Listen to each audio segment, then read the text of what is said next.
Cornerstone, how you doing? It's good to be with you this morning. So the sun was just dropping below the horizon. The men could feel the cool evening air as they pushed off from shore.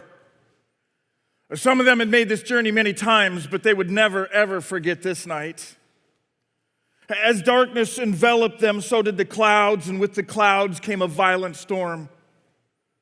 At first, it was just the inconvenience of a loss of time and cold, wet rain, but soon it turned into a fight for survival. The more experienced sailors began to shout orders. Bail the water, pull in the sails, hold the line.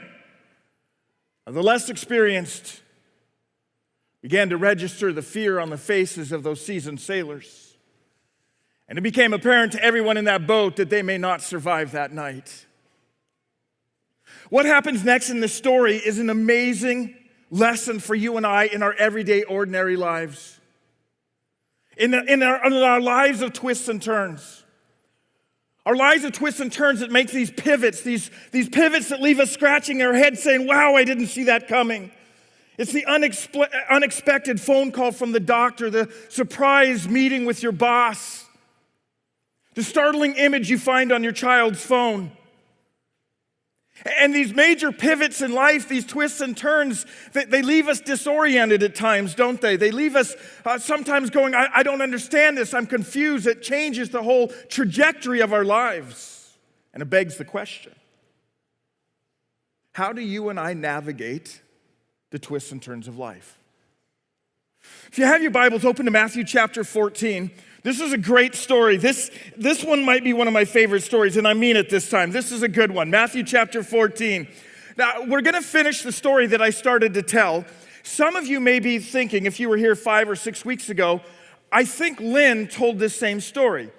5 or 6 weeks ago, Lynn told a story about a group of guys in a big storm on a lake. That was a different story. A lot of similarities. Same group of guys, same body of water. Jesus does this miracle. So it's a similar story, but a little different. Let me show you what I mean. Matthew chapter 14. Remember, these guys are out, middle of the night. There's a major storm. They think they're going to die. We pick up the story, verse 25. Shortly before dawn, Jesus went out to them. Now stop reading. Don't cheat. Don't read ahead. Stop reading there, okay?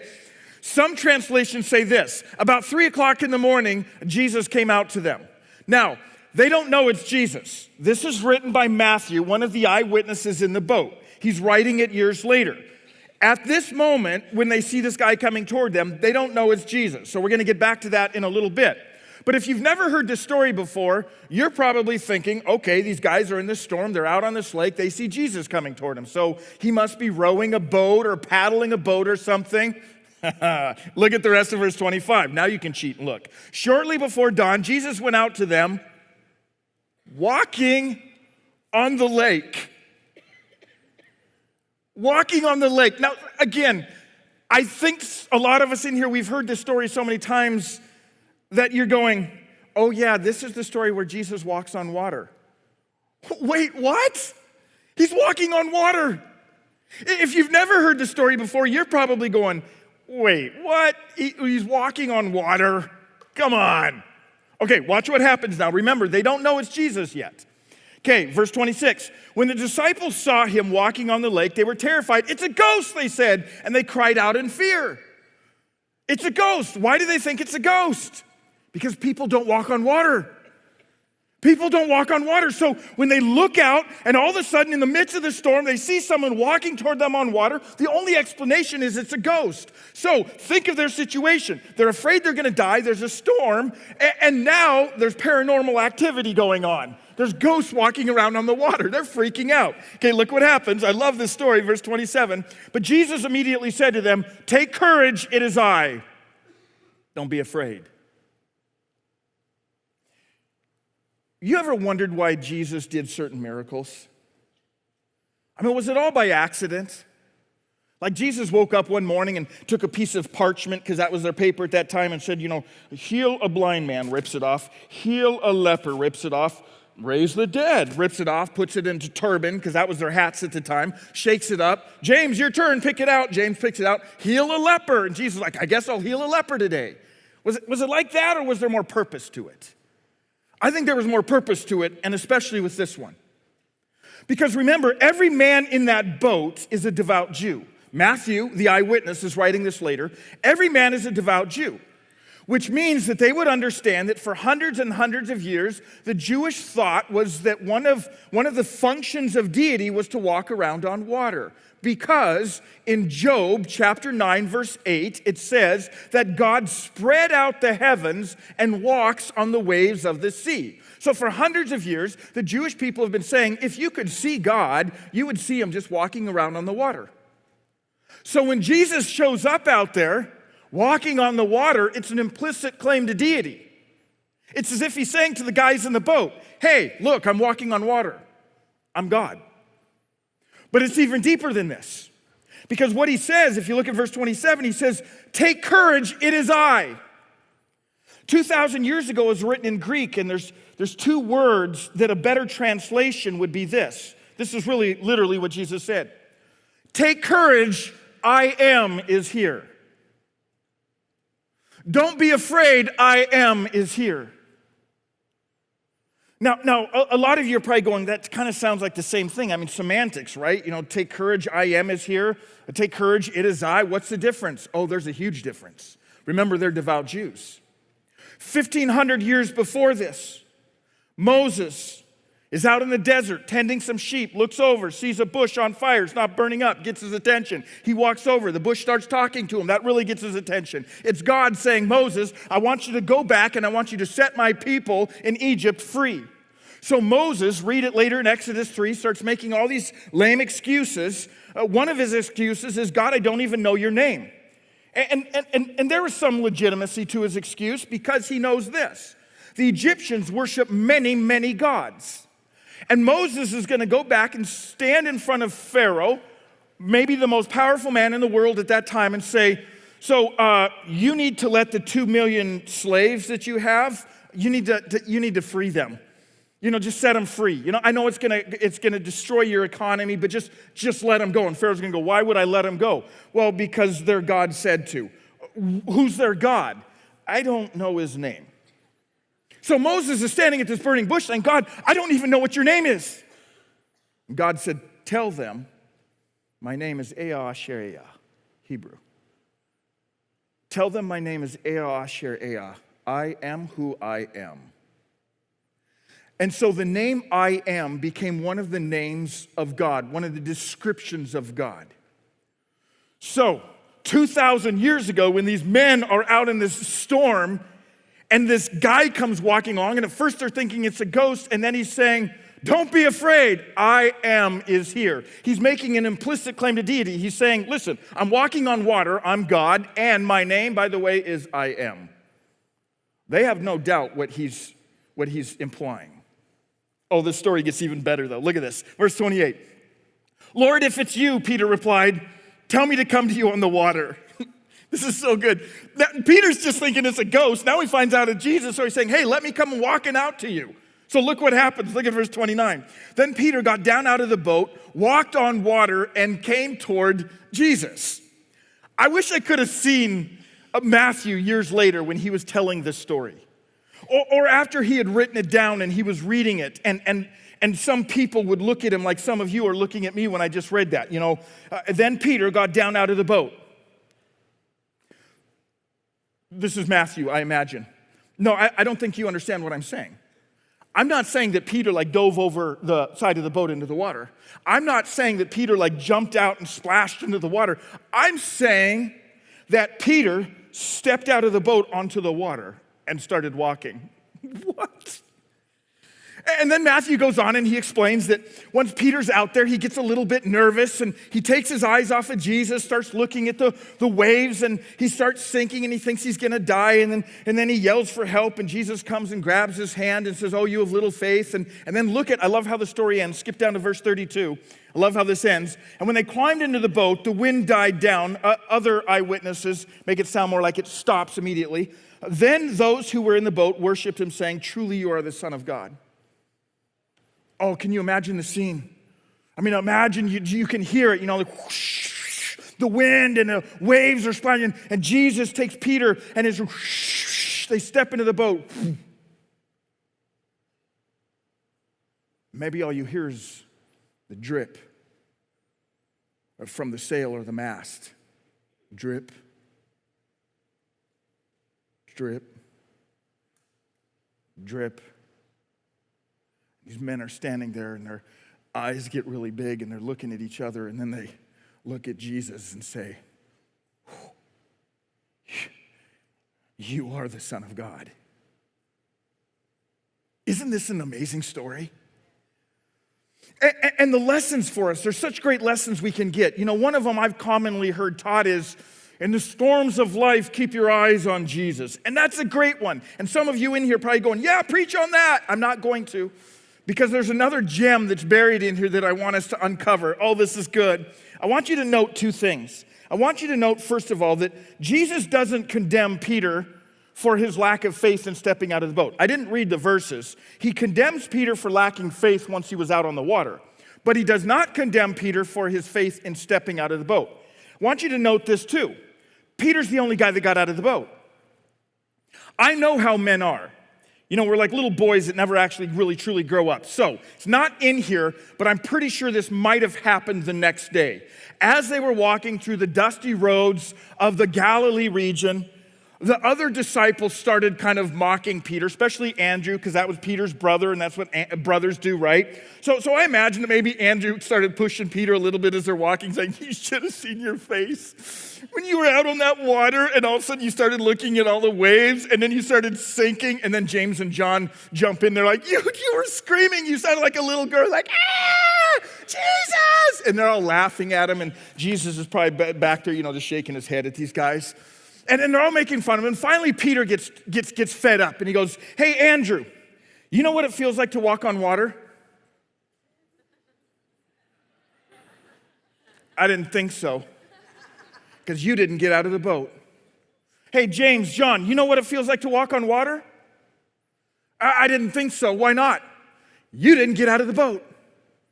Peter's the only guy that got out of the boat. Why is that important for us to understand? Hold your place here. Just put a finger in that spot in the Bible. Turn to the right. We're going to go to a book called Hebrews. It's toward the back of the Bible. You're going to go almost to the end. If you get to these Johns and Peters and Revelation, you've gone too far. That's the very end. Go back to your left.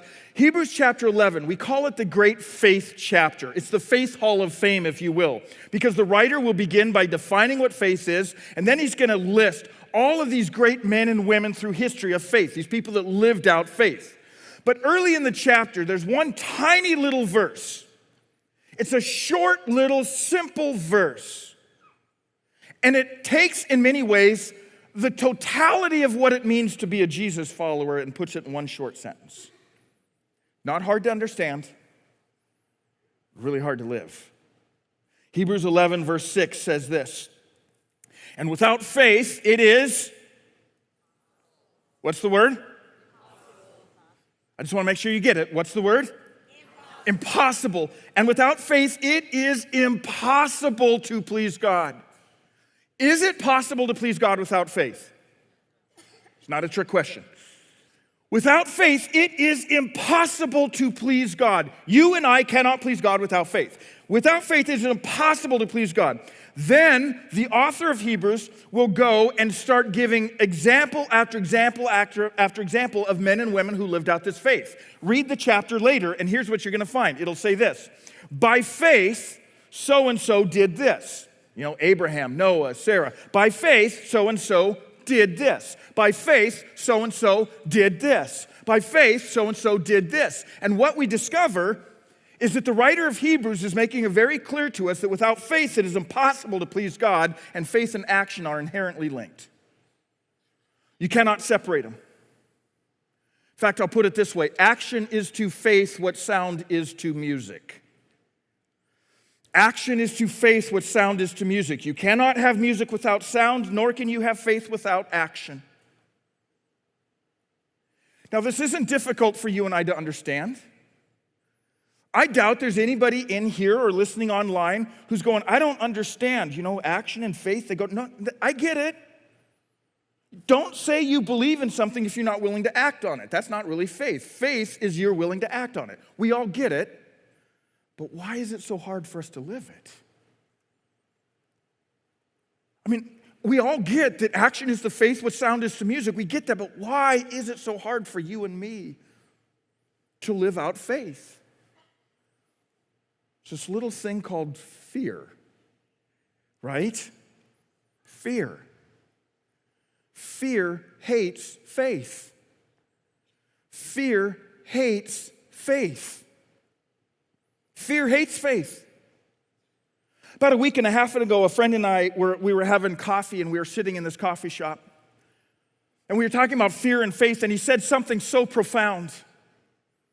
He said, it's interesting, the definition of faith and the definition of fear. So we started talking about it. Here's the definition of faith. You'll see it on the screen. Faith is believing something that hasn't happened will happen. It's almost the same definition that the writer of Hebrews used. Faith is believing something that hasn't happened will happen. Faith is believing something that has not happened yet will happen. So for example, if you are a Jesus follower, you and I as Jesus followers believe that one of the promises made to us, that if you've put your faith and trust in Jesus Christ as your Lord and Savior, when you die, it's not the end. That you and I will spend all eternity in the new heavens and the new earth with God. Isn't that great news? And we believe that by faith. It hasn't happened yet. Faith is believing something that has not happened yet will happen.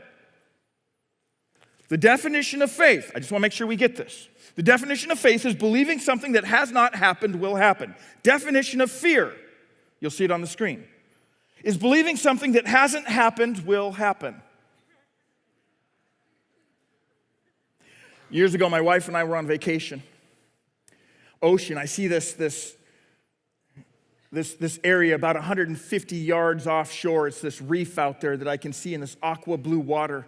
Begging to be explored. So I grab my mask, I run, I dive in, I start swimming out there. I felt like Jacques Cousteau. Young people, look it up later. You'll see who Jacques Cousteau is, okay? And I'm swimming out there, and it's really, it's murky, so I can't see much further than this in front of me. But I keep swimming, and I swim, and I swim, and I swim, and I keep swimming, and it's not getting any clearer. I can only see about an arm length in front of me. So finally, I'm like, man, I must be way out here. So I stop swimming, I tread water, I turn around, I look back at the shore. It's about 100 yards away. It feels like I'm a long, long ways out there now. I have no idea how deep this is. I have no idea what's down there because I can only see this far in front of me.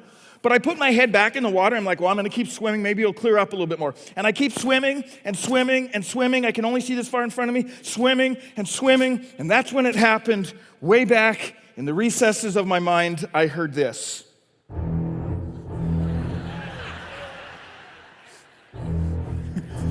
Apparently, you've heard it too. Yet, and you know this, I can tell, you've heard this too when you're swimming, then your imagination starts painting these very vivid pictures, right? So now I'm painting this vivid picture of this jagged tooth beast just circling underneath me, just out of sight. So then I start, I'm a little scared, start turning into fear, so I turn back towards shore and I start swimming towards shore. Remember when you were a kid and you were outside at night and it was dark? And remember how at first you were a little scared of something out there, so you started walking faster? And then when you started walking faster, it started turning into fear, so you started jogging. And then when you started sprinting, it turned from fear into full-blown panic, right? Well, that's what I was doing swimming back to shore. I probably looked like one of those bathtub wind-up toys. You remember those? That's what I looked like swimming back to shore. What was my problem? I was fearing the unknown. I was fearing the unknown. I had no idea what was down there. I was fearing the unknown. Here's what's interesting. Statistically, 130 people die every year in the United States of America by hitting deer with their car. And less than one person every year is killed by a shark. But which one do we fear more? This? Or this? Yeah, we all agree. We fear the unknown. We fear the unknown. Listen to these definitions again. The definition of faith is believing something that hasn't happened will happen. The definition of fear is believing something that hasn't happened will happen. It's the same definition. It's the same thing. So what is the difference between fear and faith? What's the difference between fear and faith if it's the same definition? Who is the difference between fear and faith? Let me explain. Again, go back, read Hebrews 11 later, and you're going to find out that these great men and women of faith, their propensity toward action, their propensity to do something, their propensity to step out on faith was based on what they believed about God. See, they believed that God was large and in charge. They believed that God was the King of Kings and Lord of Lords. They believed that God was the creator and sustainer of this universe. They believed that God was the one that someday every knee will bow to and every tongue confess. And because they believed in a big God, even when there was the unknown, they're going, well, I don't know how this is going to turn out. But if God said go, I'm going. The difference between faith and fear is who? Look, I told you to hold your spot in this story in Matthew 14. Go back and look at Matthew 14. It's the same with Peter. Watch this. It's the who. Look at verse 28 again. Remember, they're scared. They think they're going to die. Then they realize it's Jesus out there. And Peter says, verse 28, Lord, you should underline these words. Lord, if it's you. Lord, if it's you, tell me to walk to you. Peter knows it's impossible to walk on water. Peter knows it cannot be done unless the one out there on the water is really the I am, the creator of the universe, the one who can walk on water. Well, that changes everything. Now, what does this have to do with you and I in our everyday, ordinary lives of twists and turns? I mean, practically speaking, how do you and I apply this to our everyday, ordinary lives of twists and turns? I mean, it's not like you and I are sitting in a fishing boat waiting for Jesus to walk by on the water so we can give it a shot too. So how do we apply it in our everyday, ordinary lives? How do we practically apply it? Let me just give you some what ifs, and please, I beg you, just follow me on this. Stay with me on this one. Let me just ask us some what ifs. What if, in the midst of the twists and turns of our lives, we began to understand it's not so much where we're going, but who we're following? Let me say that again. What if in the midst of the twists and turns of our lives, we began to understand it's not so much where we're going, but who we're following? What if in the midst of the twists and turns of our lives, we really truly believed in the core of our being what Hebrews 11:6 says? Without faith, it is impossible to please God. What if in the midst of the twists and turns of our lives, we truly understood that action is to faith what sound is to music? You cannot have one without the other. Because of that, what if in the midst of the twists and turns of our lives, we quit asking God to guide our footsteps if we're not willing to move our feet? What if in the midst of the twists and turns of our life, we really understood that fear hates faith, and so we let go of the handle of fear and grabbed onto the handle of faith? Now, I get in an audience this big, there's a lot of different personality types. So there's a lot in here that you're philosophical. You like to think theoretical, and so you're with me right now. You're like, yeah. It's not about where we're going, but who we're following. Action is to faith what sound is to music. Quit asking God to guide your footsteps if you're not willing to move your feet. Yeah, let go of the handle of fear and grab the handle of faith. Yeah. But all you concrete thinkers, the engineers in the room, you're all going, you haven't answered your question yet. You asked the question, how do we practically apply the truths that we see in this story with Peter getting out of the boat? How do we practically apply that in our everyday, ordinary lives of twists and turns? So here's the answer. Step out of the boat. Or let me put it another way. Do the next right thing that you know you should do. Do the next right thing that you know you should do. That's a life of faith. Do the next right thing that you know you should do.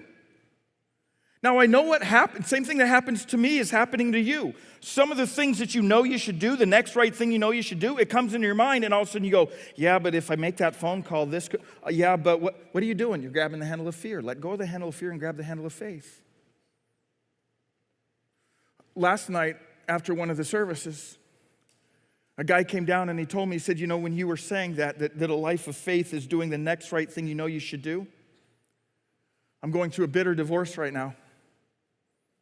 And I knew the next right thing I needed to do. And he said, and I knew if I waited, I wouldn't do it. And so while I was up here talking, he picked up his phone and he texted his wife, "I'm sorry." Faith is doing the next right thing you know you should do. Right after we moved down here years ago from Montana, our kids were still really little, and someone told us, the way you survive the summers here is you have to get out of the heat every once in a while. So they told us about this place called Oak Creek Canyon up by Sedona. So we went up there with our little kids, and we were hiking down this river bed or creek bed or crick bed, depending on where you're from. And we're hiking down this, and we get to this one little bend in it, and there's like this cliff and this deep pool of water. And I look at our boys, they're young elementary age. We've never done this yet together, so I'm like, hey, we should go cliff jumping. So I want to teach them how to do it safely. Of course, safety first, right? That's why we were going to jump off of a cliff into the water. So I take them out there, and we first swim out there, and we make sure the water's deep enough. There's no boulders that we can't see, and there's no logs, submerged logs. So once we find out it's plenty deep, then we scramble up around to the top. And when we get up to the top, we're about to walk over to the edge, and then I explain to the boys, okay, here's what's going to happen, boys. I'm going to go first, and once I'm in the water out of the way, I'll holler up to you, and here's what you need to do. The next one, you just walk up, you need to look down and make sure that it's still safe. Make sure that no branch or log or anything is floated down in front of you. Glance down, make sure it's safe. When you realize it's clear, take one step back, and then you just got to go. Don't think about it. In fact, I said this, jump first, fear later. You can't think about it, you'll talk yourself out of it. So I jump off, I get out of the way, and I go, all right, Josiah, he's our middle child, our oldest son. I said, go ahead, Josiah. So Josiah walks up.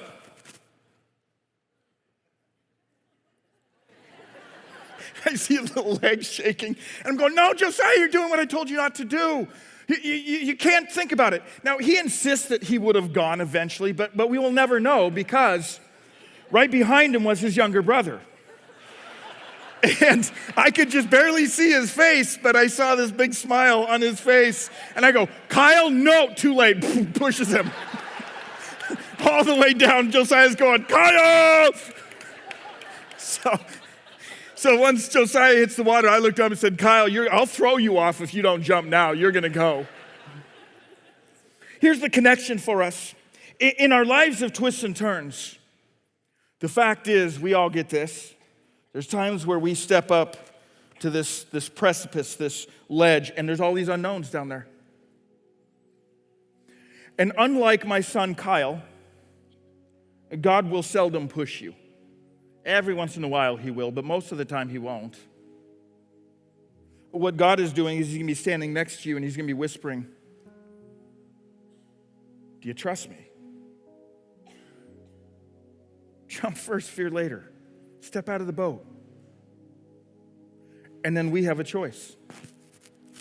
We're going to stand there and we can grab the handle of fear and turn around and walk away.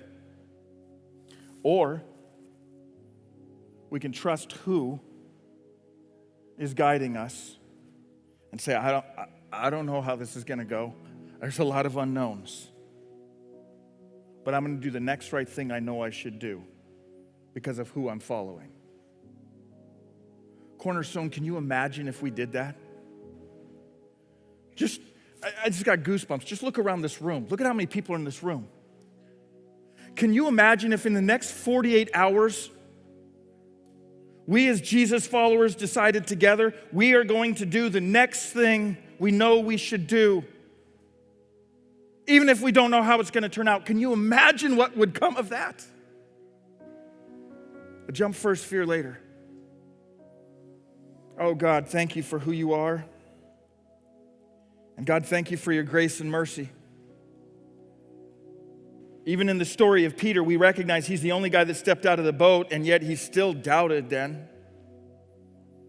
There's not a single one of us sitting in this room that hasn't walked away from opportunities that you gave us because we were afraid.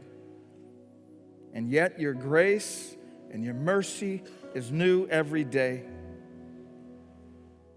But God, right now in this moment, this community, we're asking if we could be those people. We want to be those people that will jump first and fear later, those people that will do the next right thing we know we should do because of who you are, Jesus.